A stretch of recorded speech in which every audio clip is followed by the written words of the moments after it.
Olá, tudo bem? Vamos botar um ponto final nesse nosso curso. Bem-vindo à nossa quarta aula, a última.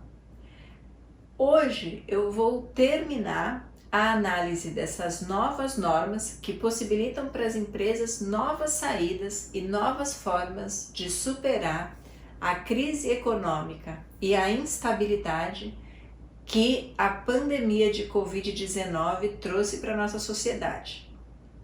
A medida provisória 936. Essa medida provisória instituiu o Programa Emergencial de Manutenção de Emprego e Renda. Esse programa nada mais é do que a possibilidade que o governo dá para que as empresas tenham novas alternativas de organizar a sua mão de obra e os seus empregados, a sua folha de pagamento, mas em que o governo garante para os empregadores e para os empregados a sua participação. O governo se coloca como alguém que também coloca dinheiro e que também auxilia essas duas partes afetadas pela crise, empresas e empregados. Esse programa traz duas alternativas para as empresas. A possibilidade de suspender os contratos de trabalho, ou seja, os empregados ficam em casa e nada recebem, pelo menos não da empresa, ou então de diminuir a jornada dos empregados e diminuir proporcionalmente o salário que eles recebem. Em qualquer uma das duas situações, a norma prevê que o Estado, o governo, numa maior ou menor medida, vai participar do custeio da manutenção desse empregado, ou seja, vai ajudar no pagamento da remuneração desses empregados, estejam eles nas suas casas, estejam eles trabalhando menos e, portanto, ganhando menos também. Uma mesma empresa pode adotar esses dois modelos conjuntamente. A empresa pode dizer, bom, nesse setor aqui eu não estou mais em atividade, então todo mundo que trabalha nesse setor eu vou suspender. Mas o meu setor administrativo e de telemarketing, por exemplo, está funcionando em teletrabalho, home office. Esses eu vou manter. Outros estão trabalhando na empresa, mas estão trabalhando num período menor, então eu vou reduzir. Veja, uma empresa, a depender de como é a mão de obra dela e da viabilidade de cada uma das medidas que o governo autorizou com essas normas, pode aplicar um pouquinho de cada uma dentro de uma mesma situação. Para alguns empregados eu vou antecipar férias, para outros eu vou fazer banco de horas, para outros eu vou reduzir a jornada, outros eu vou suspender, enfim, outros eu vou deixar igual, só que em teletrabalho. A empresa pode usar tudo que a gente viu e ainda vai ver daqui para frente de forma simultânea, concomitantemente. E não existe problema nenhum em relação a isso. Mas para que a empresa possa decidir, para que você conheça todas as possibilidades, ainda falta a gente conversar sobre como funciona essa suspensão e a redução da jornada. Como é que na prática isso acontece? E eu vou começar falando da diminuição de jornada, da redução de tempo trabalhando, com a consequente redução do salário que os empregados recebem. De acordo com a medida provisória, essa redução ela pode acontecer em 3 faixas, 3 percentuais. Entende-se que só um desses 3 percentuais. Ou a empresa diminui a jornada de muitos empregados em 25% do que era antes, ou a empresa diminui 50%, ou a empresa diminui 70%. Seria muito difícil a gente imaginar uma logística para que o poder público e os órgãos de fiscalização, até mesmo os sindicatos que fiscalizam mais de perto as relações patronais, para que eles pudessem analisar uma série de reduções se elas não fossem padronizadas. Para um empregado eu vou diminuir 52% da jornada, o outro vai ser 20%, o outro vai ser 18%, o outro vai ser 53%. Veja, é inviável que a gente consiga controlar tudo isso e a validade e a regularidade. Talvez por isso a norma tenha estabelecido esses percentuais fixos. Você pode diminuir a jornada do seu empregado em 25%, 50% ou 70%. Quando você diminui, você só paga para o seu empregado aquilo que ele trabalhou. Se você tem uma jornada de 8 horas por dia, por exemplo, e esse empregado que trabalha 8 horas por dia recebe um salário mínimo, se você reduzir a jornada dele para 4 horas por dia, ele vai receber meio salário mínimo por mês. Posso receber um salário mensal de menos que um salário mínimo? A resposta é que pode, desde que mantenha-se o respeito ao valor da hora. Então, cada hora dele tem que valer proporcionalmente a 1 hora do salário mínimo, que era o salário que ele recebia antes. Se ele recebe o valor da hora mínima, mesmo que no final do mês ele receba um valor menor que o mínimo, tá tudo certo. Vamos supor que exista um empregado com um salário de R$8.000 para trabalhar 8 horas por dia. Se você diminuir a jornada dele para 4 horas por dia, ele vai receber do patrão metade, R$4.000. É aí que entra o governo. Nos casos de diminuição de salário, de redução da jornada e, portanto, redução do salário, o governo vai pagar um complemento para todos esses empregados que tiveram seu salário diminuído. De quanto vai ser o complemento? O governo vai pagar o percentual que foi diminuído sobre o valor do seguro-desemprego que esse empregado teria direito. A minha jornada foi diminuída em 25%.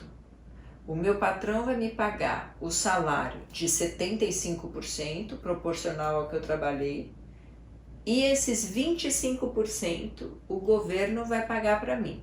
Como?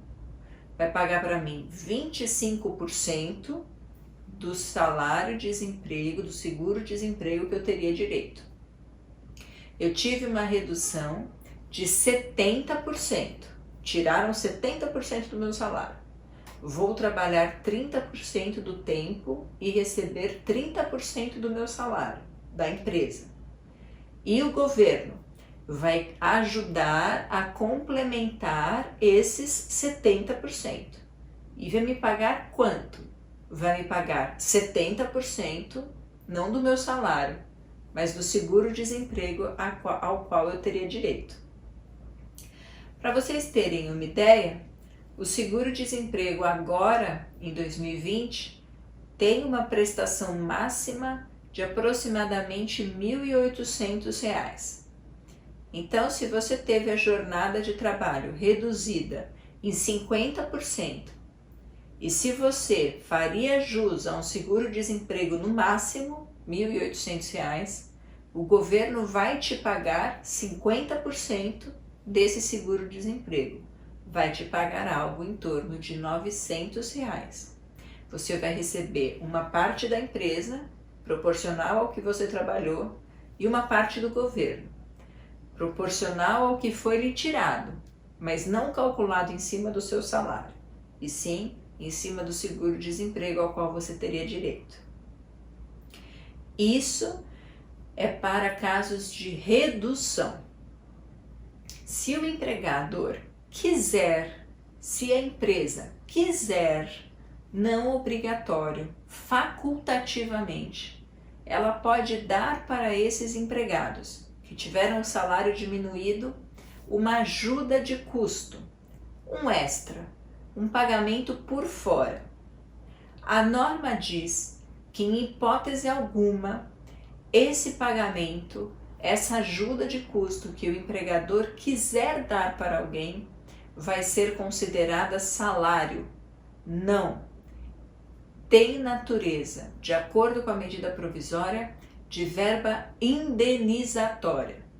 O que significa dizer que em cima dela não incide INSS, Fundo de Garantia, Imposto de Renda e uma série de outros encargos. Então, o empregador pode dar uma ajuda de custo com natureza indenizatória. Tem muita gente que já começou a dizer que algumas empresas que estão com funcionamento normal estão diminuindo um pouquinho o horário de trabalho dos seus empregados, pagando para eles menos salário e pagando o que falta como ajuda de custo, ou seja, complementando o salário como ajuda de custo só porque vai se livrar dos encargos sobre esse pagamento.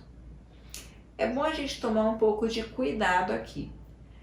Se a ajuda de custo, se eu diminuo um pouquinho o serviço, a jornada dos meus empregados e pago exatamente o que ele recebia antes, só que tudo com o nome de ajuda de custo, lá na frente pode ser que fique configurado uma burla. Alguns doutrinadores, especialmente alguns juízes do trabalho que são escritores e professores da matéria, entendem que sempre que houver comprovação, evidência, num caso concreto, de que a empresa manteve tudo como estava e só trocou o nome do que era salário por essa ajuda de custo indenizatória, poderá haver a condenação da empresa a fazer o pagamento de todos os encargos incidentes sobre essa diferença. Vai ser considerado como um pagamento por fora, com todos os reflexos prejudiciais que isso traz para a empresa no eventual processo trabalhista. A ideia aqui é que, de fato, a ajuda de custo seja um extra, que o patrão pague em alguma medida, quando pode, e que seja menor do que o salário do empregado. Senão, não haveria razão para o empregador fazer toda essa modificação na estrutura da sua folha. O que a gente costuma ver na prática que as empresas já estão bolando em relação a isso? Diminui a jornada, diminui o salário e, como ajuda de custo, dá uma cesta básica, quando, por exemplo, não for obrigatória, paga um curso para um empregado, dá um dinheiro, um extra menor do que aquilo que ele receberia. Enfim, a empresa pode auxiliar o empregado, mas a gente recomenda que não use essa possibilidade do pagamento por fora, dessa verba indenizatória da ajuda de custo, para burlar o pagamento dos encargos sociais, porque isso lá na frente pode virar um processo trabalhista e isso com certeza sai muito mais caro. Enfim, a redução, que pode ser de 25%, 50% ou 70%, tem que obedecer a algumas regras. Para que se reduza o salário e a jornada em até 25%, diz a medida provisória que basta que o empregado e o patrão entrem num acordo, que façam isso por escrito num acordo individual. Qualquer empregado pode sofrer essa redução, pode concordar com isso. Qualquer empregado, não importa quanto ganha e nem a função que ele exerce. Agora, para redução maior, 50% ou 70%, a lei estabelece 2 critérios. Primeiro, Só pode haver redução de 50% ou de 70% por acordo escrito se o empregado for um empregado que receba menos do que 3 salários mínimos, alguma coisa em torno de R$3.150 mais ou menos, ou que ele receba mais do que 2 vezes o teto do INSS e que tenha curso superior. Então, para reduzir 25%, qualquer um. Para reduzir 50% ou 70%, pode fazer acordo com quem ganha menos do que 3 salários mínimos ou mais do que 2 vezes o teto do INSS. Quem recebe até aproximadamente R$3.150 e quem recebe mais do que aproximadamente R$12.500 e que tenha curso superior. Nesses casos, o topo da pirâmide e a base da pirâmide, a redução pode acontecer por acordo escrito individual. Quem está no meio disso, quem está entre um salário baixo e esse salário mais alto, para que tenha a sua jornada e, portanto, o seu salário reduzidos a mais de 50% ou 70%, precisa do amparo, precisa da fundamentação disso numa convenção coletiva de trabalho ou num acordo coletivo de trabalho. Qualquer que seja o percentual de redução, o empregador tem a obrigação de informar para o sindicato da categoria daqueles empregados que tiveram a sua jornada reduzida que isso aconteceu no prazo de 10 dias da assinatura desse acordo individual. É um acordo, como o nome diz e faz a gente presumir, tem que existir concordância entre patrão e empregado para que haja redução. Se o empregado não quiser assinar o termo, o acordo, em que há a previsão de redução de jornada e de diminuição de salário, isso não dá para o empregador a possibilidade de mandar embora esse empregado por justa causa. Demitir é direito do empregador. Pode demitir o empregado que se recusar a assinar o acordo, mas vai demitir sem justa causa, com pagamento de todas as verbas regularmente. Uma questão muito importante que a gente precisa conversar em relação à redução de jornada é a possibilidade de eu aplicar essa redução para alguns empregados que não têm jornada. Os empregados que trabalham externo, por exemplo, que não têm controle de jornada, os gerentes de verdade, aqueles gerentões que têm poder de gestão. Como é que fica a questão do teletrabalhador, daquele que a gente já conversou que pode ser colocado em home office?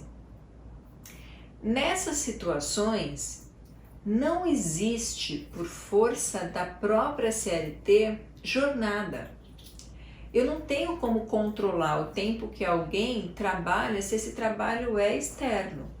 Eu não tenho como controlar e eu não controlo a jornada de um gerente, que de fato exerce a função de gerência com gestão. Não estou falando daquele que a empresa diz que é gerente, mas trabalha no horário normal. Eu estou falando do gerente efetivo. Esses não têm jornada. De forma que uma série de doutrinadores entendem que para eles não dá para ter redução de jornada e de salário. Porque se esses caras não têm jornada, se eles não respeitam um tempo máximo de disposição para a empresa, não existe como eu diminuir. Um gerente, para quem eu ligo sempre que um pepino acontece, não pode ter a sua jornada reduzida se eu continuar ligando para ele quando alguma coisa acontece, na medida em que ele continua sendo meu gerente.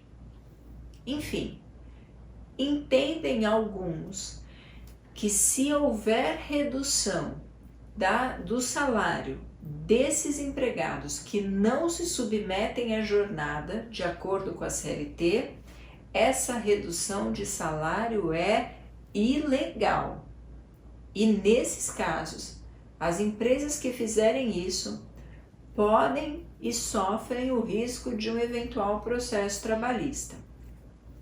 Existe gente muito bem cotada no mundo da doutrina trabalhista que defende que até para eles é possível a diminuição da jornada e, portanto, do salário. No teletrabalho, por exemplo, os meios de tecnologia permitem absolutamente que os patrões façam as verificações do tempo em que o empregado está à disposição. Quando eu entro no site da empresa com o meu login e começo a trabalhar, a empresa tem como contabilizar o tempo que eu estou à disposição e por isso poderia se falar numa jornada e na redução dessa jornada.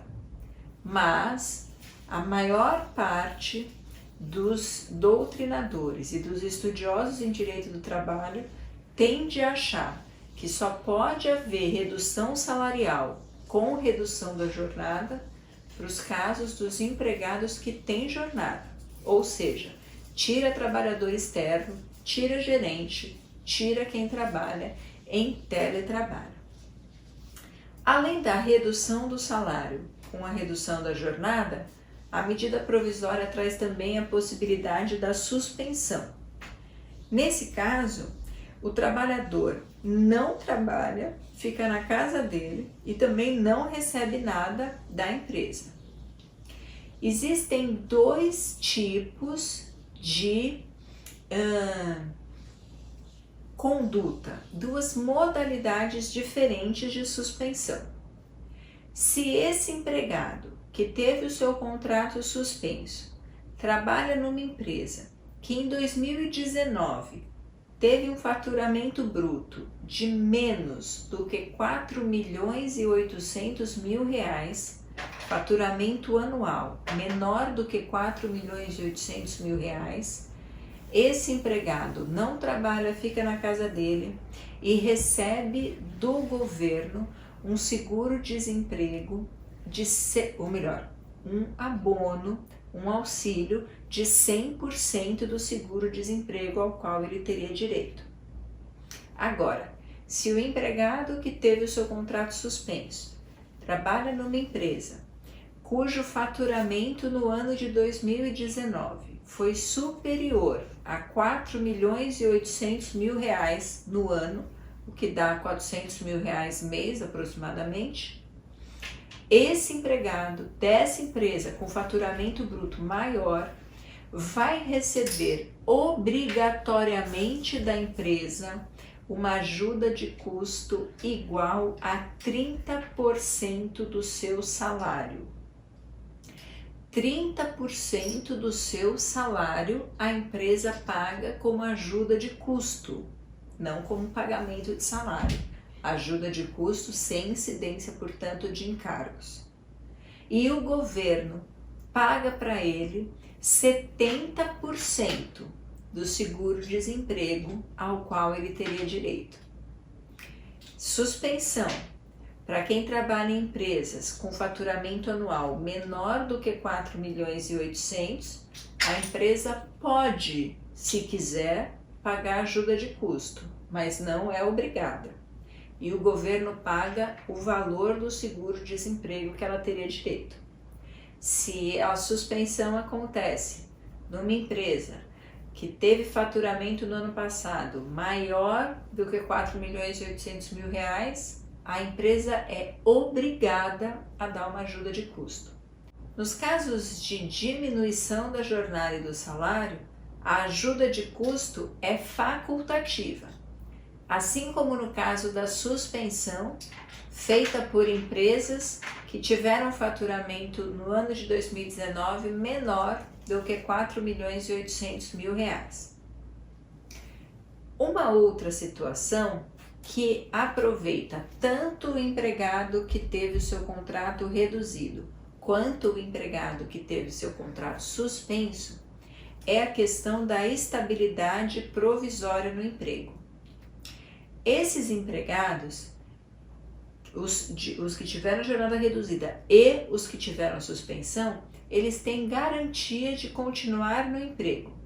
Afinal de contas, tanto um quanto outro mecanismo só serve para que os vínculos de emprego sejam mantidos. Então, a empresa só pode fazer isso se de fato tiver interesse em continuar com esses empregados. Por isso, a lei garante para eles, como uma espécie de contrapartida, essa estabilidade. A estabilidade ou a garantia de emprego vai durar o tempo da suspensão ou da diminuição da jornada, mais um tempo exatamente igual assim que a situação voltar ao normal.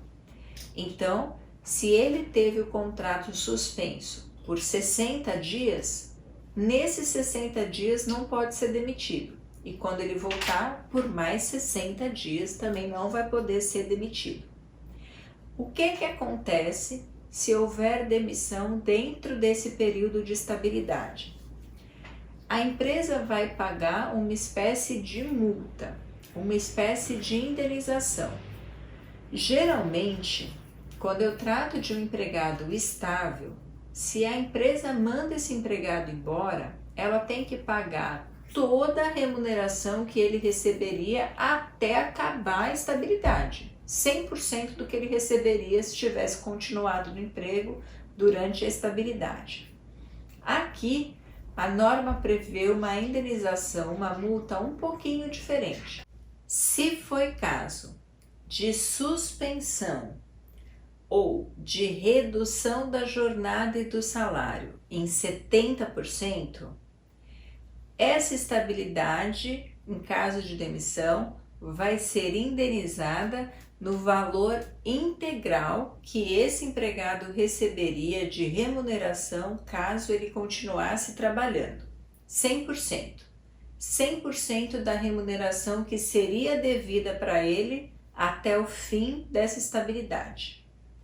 Agora, se a redução da jornada dele e do salário foi só de 50%, ele vai ter estabilidade, mas caso ele seja demitido sem justa causa no meio dessa estabilidade, ele vai receber uma indenização igual a 75% da remuneração a qual ele teria direito caso ele tivesse cumprido toda a jornada, todo o período de estabilidade. E por fim, se a redução de jornada foi aquela pequenininha, de 25%, ele também tem estabilidade, mas caso ele seja demitido, ele só tem direito a uma indenização equivalente a 50% da remuneração que ele teria direito se ele tivesse trabalhado por todo o período. Bom, dito isso, e a gente conversando um pouco sobre esses aspectos legais genéricos, é importante a gente pensar em algumas situações que ficam, como eu posso dizer, duvidosas em relação a tantas novidades. Uma delas diz respeito à condição dos empregados e empregadas domésticas. Será que tudo isso que a gente conversou pode ser aplicado para o empregado doméstico? A resposta, de acordo com uma leitura, como eu posso dizer, rigorosa dessas normas, é de que sim. Ou porque existe previsão expressa nelas de que em tudo que for compatível, essas novidades vão se aplicar aos domésticos também, ou porque não existe uma exceção que diga que os domésticos ficam fora dessas regras. Então, se o empregado for um empregado doméstico, tudo isso vai se aplicar a ele. Outra dúvida que fica: se eu reduzir a jornada do meu empregado, ou se eu suspendi meu empregado e ele recebeu esse auxílio, caso eu mande ele embora, como é que fica o seguro-desemprego dele? Será que o pagamento desse auxílio tem algum impacto, algum prejuízo no recebimento do seguro-desemprego, caso esse meu empregado seja demitido? A resposta é que não. Qualquer que seja o caso, seja interrupção ou suspensão, o que essa medida provisória prevê é um auxílio. Esse auxílio é pago com o orçamento da União. Não tem nada a ver com seguro-desemprego. Ele é apenas calculado levando como base o valor do seguro-desemprego, mas ele não tem nenhum reflexo no recebimento do seguro-desemprego. O dinheiro sequer sai do mesmo orçamento. Não tem correlação, a não ser pelo fato de que a norma usa o seguro-desemprego como base de cálculo do auxílio, e só. Outras inúmeras questões ainda vão aparecer, ainda vão surgir. Um bom exemplo é o que acontece no caso da suspensão. Diz a medida provisória que quando um contrato de trabalho é suspenso e, portanto, o empregado não trabalha e não recebe salário, a empresa deve manter todos os benefícios. Mas que benefícios são esses? Quando a norma diz que devem ser mantidos os benefícios, sem explicar quais são esses benefícios, ela abre a possibilidade para que cada pessoa interprete de uma forma diferente. Tem gente que já está falando, será que uma gratificação de função é um benefício que a pessoa continua recebendo? Um adicional por tempo de serviço é um benefício que a pessoa continua recebendo? Será que um adicional de insalubridade, adicional noturno, qualquer outro adicional que não é o salário base, é um benefício que a lei quis, que a medida provisória quis que continuasse sendo pago? A gente não tem uma resposta ainda exata. Tudo é muito novo, mas a maior parte dos doutrinadores e dos pesquisadores em direito do trabalho dizem que os benefícios aqui citados são aqueles benefícios como a gente chama de cunho social. É o plano de saúde, plano odontológico que a empresa eventualmente tenha, cesta básica que a empresa eventualmente tem obrigação de pagar, vale cultura que algumas empresas pagam para que seus empregados possam comprar livros, ir ao cinema, teatro. Existe uma discussão a respeito do vale alimentação e do vale refeição. Alguns entendem que se a pessoa não está trabalhando, ela não tem que receber o ticket refeição, o dinheiro do almoço, o ticket do almoço. Receberia apenas o vale alimentação, que é aquele para comprar no supermercado as compras do mês. Apesar dessa, dessa corrente, a maior parte dos estudiosos diz que tanto um quanto o outro, em caso de suspensão, devem ser mantidos. O ticket ou vale alimentação, mesmo que o empregado não esteja trabalhando e não esteja recebendo salário, devem continuar sendo pagos e creditados em favor deles. Diferente disso, obviamente, é o vale transporte, porque só há justificativa para se pagar o passe do ônibus ou do transporte público se o empregado está usando o transporte público para ir e vir do trabalho. Vale transporte está fora. Para a maior parte da doutrina, todos os adicionais, todos os extras, todos os benefícios que o empregado paga em razão do trabalho estão fora.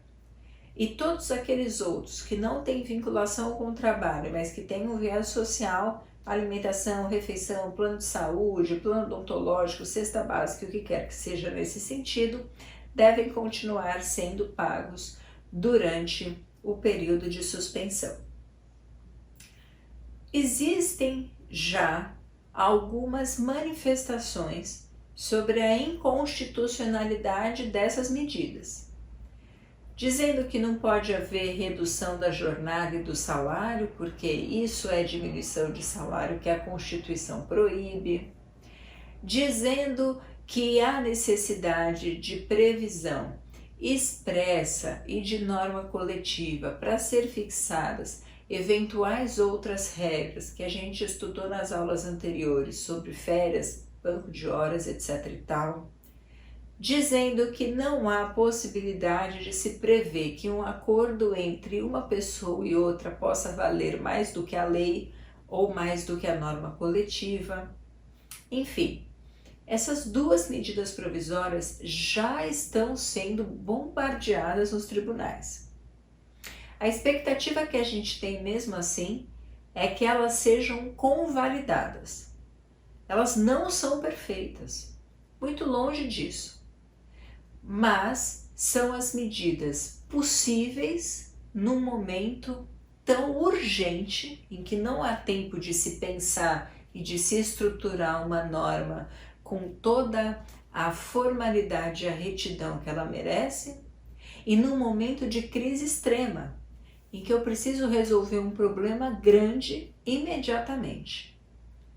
Se essas duas medidas chegarem no objetivo maior delas, que é dar para as empresas alguma possibilidade de sobreviver a essa crise e de manter os seus empregados ativos, ainda que recebendo menos salário, ainda que estejam gozando férias sem poder viajar porque estão trancados em casa, ainda que a empresa tenha que deixar de pagar uma conta hoje para pagar essa conta lá na frente se endividando, se essas medidas atingirem esses objetivos, elas provavelmente serão convalidadas pelo tribunal. Como dizem por aí, é o que tem para hoje. Não é perfeito, não é ideal, mas é algo possível que sinaliza um caminho para que a gente passe por esse período de forma um pouquinho menos sofrida. É fato, todo mundo vai perder. As empresas vão perder muito, os empregados vão perder muito e o Estado vai perder. Vai perder porque vai arrecadar menos e vai perder porque vai ter que entregar mais dinheiro para a sua população. Eu não tenho dúvida que nesse jogo não existe um ganhador. Considerando isso, as medidas provisórias tentaram, de alguma forma, dividir o custo desta grande perda entre todos, empregados, empregadores e Estado. Muito poderia ser feito. Eu tenho certeza que se você me acompanhou até aqui, você tem milhares de ideias de coisas que poderiam ser feitas para resolver esse problema. Libera o fundo dos empregados para eles terem o dinheiro que é deles e que está depositado. Por que não usa o dinheiro do fundo partidário para resolver esse problema de saúde, esse problema social? Por que não diminui o salário dos congressistas? Por que não acaba com vantagem do alto escalão de todos os poderes? Enfim, a gente escuta um monte de outras soluções. Elas não são erradas, nem de todo certas. Não há uma solução que seja ideal, excelente, numa turbulência como essa que a gente vive. O que a princípio pode ser feito, que são essas duas medidas provisórias, no entender dos estudiosos, se surtirem algum efeito positivo, mesmo que defeituosas, mesmo que insuficientes, mesmo que não acabe nelas, vão provavelmente ser convalidadas. Eu espero que você, que não necessariamente é alguém da minha área do direito, tenha conseguido entender com clareza o que tudo isso pode representar na sua vida, seja para te ajudar a superar essa crise como empresário, seja para compreender em que medida o seu cotidiano de empregado pode ser afetado, seja para estudar ou para ajudar alguém se você for um aplicador do direito. Eu espero sinceramente ter podido ajudar nessa evolução e passado informações do jeito que eu acho que elas têm que ser, compreensíveis, para quem quer que seja. Acabamos de terminar o nosso curso e a nossa 4ª aula. Eu prometi lá no comecinho da nossa primeira aula que eu não ia falar latim. Promessa está feita. Agora que a promessa está feita e que eu cumpri a minha parte, eu queria te pedir para continuar acompanhando aqui a gente. Me acompanha na página, nas redes sociais, no YouTube, porque sempre que houver qualquer novidade, eu vou passar por aqui para entregar um pouco mais de informação. Aliás, vai ter já nessa semana alguma novidade em relação a como é que a gente coloca tudo isso em prática. Aplicativos que o governo já está lançando, que devem sair ainda essa semana, portarias, atos normativos dos ministérios, uma série de alterações, de adequações estão por vir. E eu quero poder contar com a sua presença do lado daí, para que a gente possa conversar também sobre elas. Críticas, dúvidas e sugestões, eu preciso saber.